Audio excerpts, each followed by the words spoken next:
Your destiny is reflecting in the chrome surfaces of the future, waiting for you to step up and claim it. Explore the powerful stories of those who took control of their fate and changed everything. Click subscribe now and start building your own cinematic legacy. Notification came through at 6:47 p.m. on a Tuesday. I remember the exact time because I had just finished curling the last section of my hair and was checking myself in the mirror, deciding whether the burgundy blazer was too much for a family dinner. My keys were already in my hand. My bag was already on my shoulder. I was already mentally rehearsing what I would say when I walked through my brother's front door. Something gracious, something that would make the whole room relax. Then, my phone lit up on the bathroom counter. It was a text from my accountant, Renee. Not my lawyer, not a close friend. My accountant, a woman I had known for 11 years and who communicated almost exclusively in spreadsheets and quarterly summaries. Renee did not text. Renee sent PDFs. So when I saw her name on that screen, I already knew something was wrong before I read a single word. Do not go to that dinner tonight. I mean it, Nora. Call me right now. I found something. I set my keys down on the sink, very slowly, the way you set down a glass you're afraid of dropping. I called her. She picked up on the first ring. I should back up, because none of this makes sense without the context, and the context goes back almost 3 years. When my father died, he left behind a construction company he had built from nothing over 4 decades. Callaway and Sons. Ironic name, since he only ever had 1 son and 2 daughters, and my brother Devin had done almost nothing to earn the N Sons part except exist and occasionally show up to job sites with coffee. Dad left the company in a trust. Controlling interest was split 3 ways between me, Devin, and our younger sister Piper. The catch was a vesting schedule. Full control wouldn't transfer until I turned 32. My 32nd birthday was in 9 days. I was the one who had worked there. I started in accounts receivable at 19, worked my way through project management, spent 6 years learning every contract, every subcontractor relationship, every liability the business carried. When Dad got sick, I was the one who sat with Renee every month going through the books. Devin would drop in for meetings and nod along, and then disappear for weeks. Piper was sweet, but had 0 interest in the business. She was a kindergarten teacher in Vermont, and she was happy. After Dad passed, Devin became a different person almost immediately, or maybe he just stopped pretending to be the person I thought he was. He started making decisions without telling me, hired his college roommate as a consultant at a salary that made Renee's left eye twitch, tried to renegotiate a long-standing supplier contract that would have saved him money personally but cost us a relationship we'd had for 15 years. When I pushed back, he would get very quiet and very patient and very condescending in the particular way men get when they have decided you don't understand the room you're standing in. And then there were the other things, the small, accumulating things. My access card to the main office stopped working twice. IT said it was a system glitch. My emails to the senior project managers started getting buried or forwarded to Devin first. I only discovered this by accident when one of the foremen, a guy named Paul who had known me since I was 12 years old, mentioned responding to Devin's follow-up on a message I had sent and never heard back on. My signature was missing from a vendor agreement I knew I had signed. When I brought it up, Devin looked at me with this expression of careful concern and said, "Nora, you've been under so much stress. Are you sure you signed it? I can ask Renee to pull the original if that would help you feel better." That word, feel. Like my memory was a mood rather than a fact, it went on like that, slowly, deliberately. A campaign so gradual, I kept finding reasons to explain it away because the alternative, that my brother was systematically undermining me so I would look unstable before the trust fully transferred, was too ugly to sit with. This was Devin. He taught me to ride a bike. He drove me home from prom when my date stood me up. You don't want to believe someone like that has made a calculation about you. But that's what gaslighting is, really. It doesn't feel like a trap while you're in it. It feels like gravity, like you're just clumsy. Just forgetful, just sensitive in a way that is unfortunately making a difficult situation harder for everyone. I had started keeping a notebook, writing things down. Dates, times, what was said, what went missing, what got denied. Renee knew. She had started noticing the financial irregularities around the same time I started noticing everything else, and the two of us had fallen into this quiet, careful parallel investigation that I hadn't named yet, because naming it felt like committing to a version of events I wasn't ready to commit to. That was where things stood when Devin called me 2 weeks ago and suggested dinner. A reconciliation, he said. We had been cold with each other for months, and it was affecting the business, and it wasn't what Dad would have wanted. He was right about that last part. Dad would have hated this. The dinner was at Devin's house. His wife Claire would cook. Piper was coming down from Vermont. It would just be family. I said yes. Of course I said yes, because I still wanted, on some level, for there to be a version of my brother I hadn't lost yet. Talk to me, I said when Renee picked up. She exhaled. I could hear papers shuffling. I found it this afternoon. I should have found it sooner, and I'm furious with myself, but it was buried in a subsidiary account that I only pulled because something about the Q3 numbers felt off to me. Renee, what did you find? Devin has retained a psychiatrist. Dr. Alan Price. He's been paid 4 installments over the last 2 months from a personal account Devin opened in March. I wouldn't have connected it except Price's name showed up in a filing Devin made with the trust attorney last month. I have a contact there, Nora. She called me as a courtesy because she thought I knew. Devin filed a motion to extend the vesting period on the grounds of beneficiary incapacity. He's claiming you are not mentally fit to assume controlling interest. I sat down on the edge of the bathtub. He needs evidence for that, I said, and my voice was very steady, which surprised me.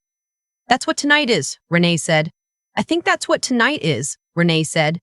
I think that's what tonight is. Price has no public profile. His license is current, but he has 2 ethics complaints filed in the last 4 years, both by former patients who claimed he falsified evaluations. Devin's wife Claire did her residency at the same hospital where Price trained. That's the connection. That's how we found him. The burgundy blazer felt suddenly absurd. I was standing in my bathroom in a burgundy blazer holding a phone, and my brother had hired a psychiatrist to evaluate me tonight at a family dinner. He's going to get Price to sign something, I said. I think so. And if he files that evaluation with the court before your birthday, the vesting can be delayed 6 months minimum while it goes through review. That's enough time for him to restructure the ownership in ways that would be very difficult to undo. 9 days. He just needed 9 more days. How certain are you? Certain enough that I'm calling you at 7 o'clock on a Tuesday, Renee said. I looked at my reflection in the mirror. The curled hair. The blazer. The face of a woman who had almost walked into that house thinking she was going to dinner. Okay, I said. Okay, you're not going. Okay, I need you to send me everything you have. Every document, every payment record, every filing right now. Silence on the line. Nora, I'm going, I said. I'm going, but I'm not going as who he thinks I am. The first thing I did was call my lawyer. His name is Gerald Park, and he has the particular energy of someone who has seen every version of human terrible and stopped being surprised by any of it, which is exactly the quality you want when you're about to tell your lawyer that your brother hired a corrupt psychiatrist to have you declared mentally unfit at a dinner party. Gerald listened without interrupting. When I finished, he said, "Don't touch the food or drink anything you didn't pour yourself."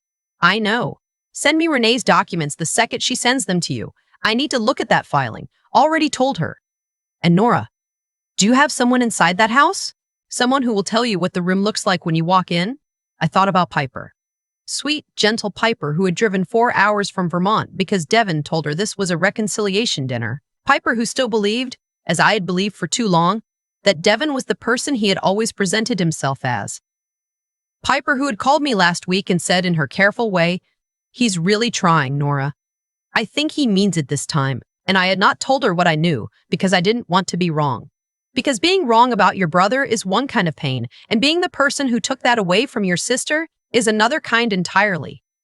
I called her now. She answered in a whisper. Are you almost here?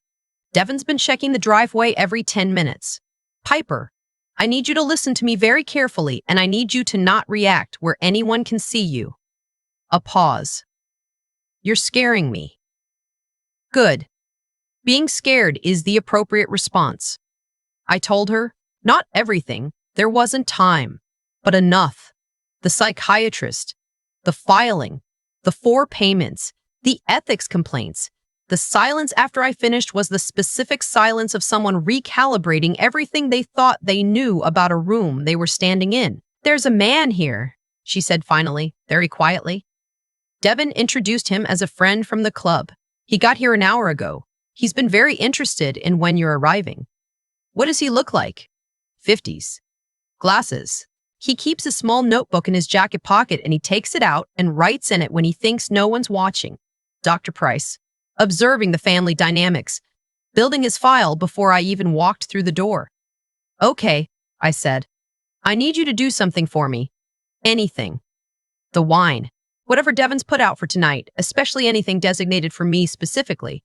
I need you to look at it. Don't drink it. If there's a separate bottle or glass already poured, I need you to tell me. Another pause. Longer this time. Nora. There's a glass of white already set at one of the place settings. Which place setting?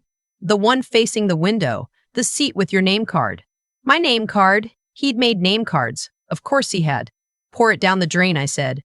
Right now, before you lose your nerve. Go to the bathroom, take the glass, pour it out, refill it with water. Can you do that? I'm already walking, she whispered. I heard a door close softly, then water running.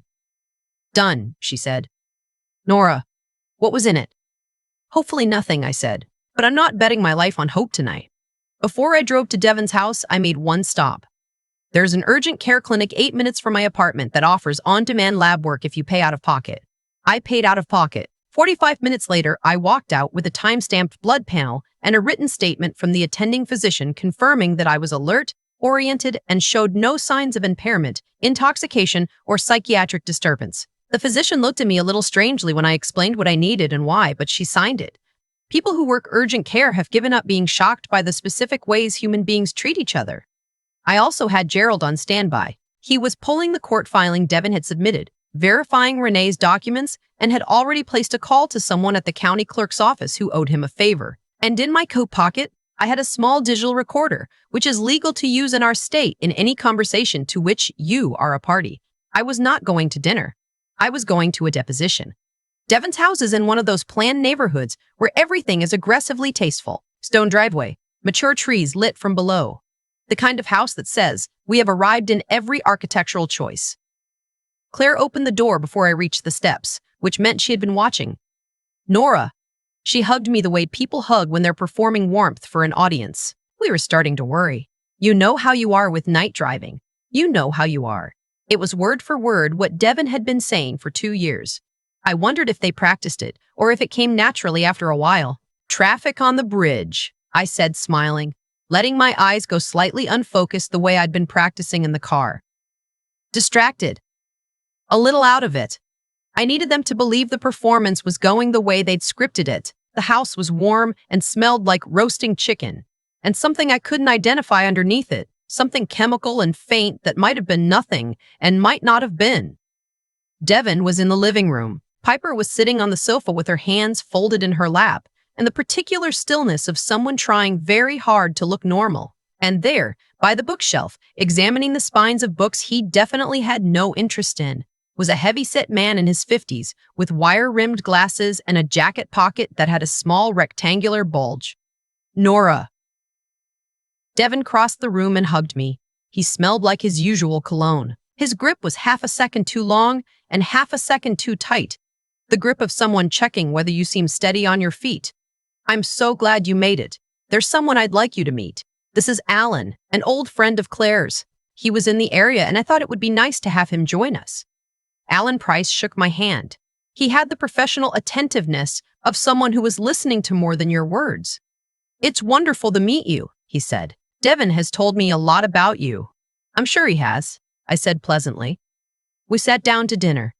The dynamic in that room was something I would struggle to describe afterward. On the surface, it was a family dinner.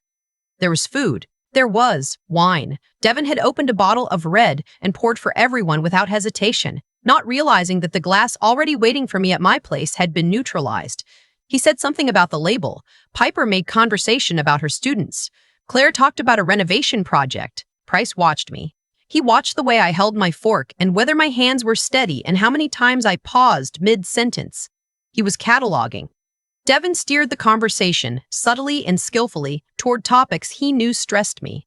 The Q3 shortfall, a contractor dispute from 8 months ago that I had resolved successfully, but that could be framed as mismanagement. He did it lightly, in the guise of catching up on business, watching my face each time for the reaction he needed. I gave him nothing useful. I was pleasant.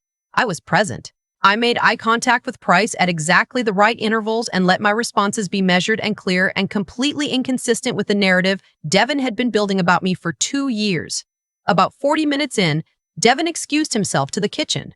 Claire followed. Piper, who had been doing a remarkable job of acting natural for someone who had just learned her brother was orchestrating fraud, caught my eye across the table and gave me the smallest possible nod. Price leaned forward slightly. Devin mentioned you've been going through a difficult period, he said, his voice tilting into something professionally gentle. Grief does complicated things to people. There's no shame in it. I've been doing very well, actually, I said, all things considered.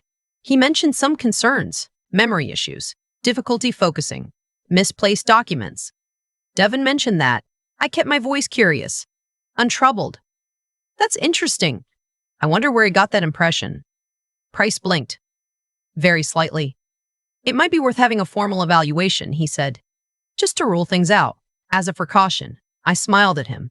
Dr. Price, I said, I know who you are. I know about the 2 ethics complaints. I know about the payments Devin made to you over the last 8 months.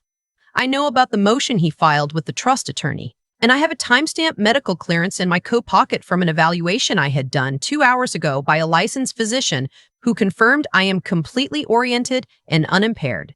He went very still. I also want to let you know, I continued, reaching into my other coat pocket and setting a small device on the table between the bread basket and the salt, that this conversation has been recorded since I walked in the door. Devin came back from the kitchen at exactly that moment and stopped in the doorway. He looked at Price. He looked at me. He looked at Price. He looked at me. He looked at Piper, who had stopped pretending to study her plate. Devin, I said, you should know that Gerald Park submitted an emergency injunction about 40 minutes ago challenging your court filing on the grounds of fraud and bad faith. Your motion is going to be dismissed, and the documentation of the payments you made to Dr. Price is already in the hands of the state medical board. The room was very quiet. You don't have anything, Devin said, but his voice had gone flat. I have everything, I said. I'd had most of it for longer than you know. Nora. He took a step toward me. Sit down, Piper said. He stopped. I had never in my life heard Piper use that voice. It was the voice of someone who has just discovered that the thing they were mourning was never real to begin with, and that grief has curdled into something harder. She looked at Devin and she was absolutely still, and she said, Sit down, Devin, and stop talking. He sat down. I won't pretend the months that followed were easy. They weren't. Price surrendered his involvement immediately when confronted with the recordings and surrendered his cooperation with the board investigation shortly after. Devin retained lawyers. The counterfilings were tedious and expensive, and there were weeks when I spent more time in Gerald's office than in my own. The trust vesting was delayed 43 days past my birthday while the court reviewed Devin's original motion, and those 43 days were some of the longer days of my life. But the motion was dismissed. The vesting transferred. The company is mine now, mine and Piper's officially, because she called me the week after the dinner and asked if she could be more involved, and I said yes immediately. Because she had stood up at that table and told Devin to sit down, and that is the kind of person you want beside you.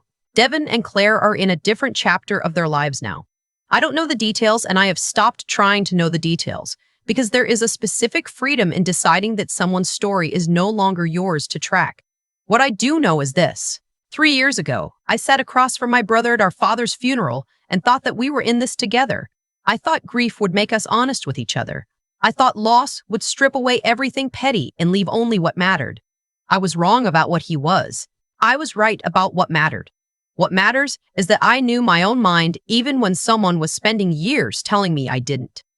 What matters is that I wrote things down. What matters is that Renee sent that text at 6:47 on a Tuesday, and I had the sense to stand still and listen. And what matters is that Piper drove 4 hours for what she thought was a reconciliation dinner and ended up getting something better. She got the truth. And then she chose a side. She chose right. If you've ever been in a room with someone who you slowly realized had been managing your perception of yourself, who had been very carefully, very patiently editing the story of who you were until you started to believe the edited version, you know that the scariest part is not the moment you find out. The scariest part is looking back at all the moments you almost accepted it. All the times you thought, maybe I am misremembering. Maybe I am too sensitive. Maybe the person who keeps telling me I'm not okay is the only one who actually cares about me. That's not love, that's architecture. Someone building walls around you and calling it a home.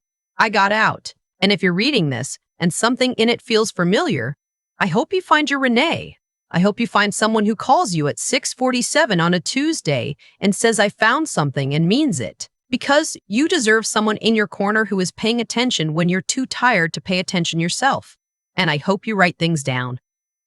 Date, time, what was said, what went missing. Because the record you keep is the story you get to tell later. I've thought a lot about what Devin actually believed would happen. I think he genuinely believed it would work. And I think the reason he believed it would work is because he had watched me doubt myself for 2 years and concluded that a person who doubts themselves will eventually stop defending themselves. That's the core of the calculation. When you strip away all the legal filings and the fake psychiatrist and the name card at the dinner table. He looked at me and saw someone he had already half convinced, and he thought the other half was just a matter of time and one more push. He was wrong about the math. What he didn't account for, what people like him never account for, is that there's a difference between a person who has been worn down and a person who has been broken. I was worn down. I had bad months. I had nights where I genuinely sat with the possibility that I was misremembering things, that I was too sensitive, that the problem in every room I walked into was me. That's what sustained gaslighting does. It doesn't destroy your perception all at once. It chips at it slowly until you start doing the work for the other person, doubting yourself so thoroughly that they barely have to try anymore. But I kept the notebook. That's the thing I come back to. I wrote things down not because I was certain something was wrong, but because some part of me, some stubborn, quiet part, refused to let the record disappear. And that habit, that small, unglamorous act of writing down dates and times and exact words is what saved me. Not cleverness, not some dramatic moment of clarity, just the discipline of keeping my own account of my own life. Renee saved me too. I want to say that plainly. She didn't have to look that closely at Devin's accounts. She didn't have to call me at 7 on a Tuesday. She did it because she paid attention and because she took seriously the possibility that something was wrong even before she could prove it. That's what real loyalty looks like. It's not the kind that shows up after everything is already fine. It's the kind that shows up when showing up is inconvenient and uncertain and might be wrong. And Piper. I think about Piper sitting at that dinner table, knowing what she now knew. Watching Devin perform concern for a brother she had trusted her whole life. She had driven 4 hours for what she believed was a chance to put her family back together. Instead, she got the truth. And when it mattered, when Devin looked at her and she had every reason to stay neutral and let it play out, she told him to sit down. 2 words. Completely calm. That was her choice, made in real time with no preparation, and it was the right one. What I've come to understand is that the people who try to diminish you are almost always banking on your isolation. They need you to feel like your perception is unreliable and your allies are limited and the version of reality they're offering is the only one available. The moment you find someone who hands you evidence and says, I believe you, the whole architecture collapses because it was never actually about what was true. It was about whether you would fight to establish it. I fought. It cost me time and money and sleep and a version of my brother I had carried with me my whole life. That last loss is the one that doesn't fully go away. You don't stop grieving what someone was supposed to be just because you've accepted what they are. But the company is mine. Piper is my partner. Renee still sends PDFs, mostly, though she texts now when it matters. And I write everything down.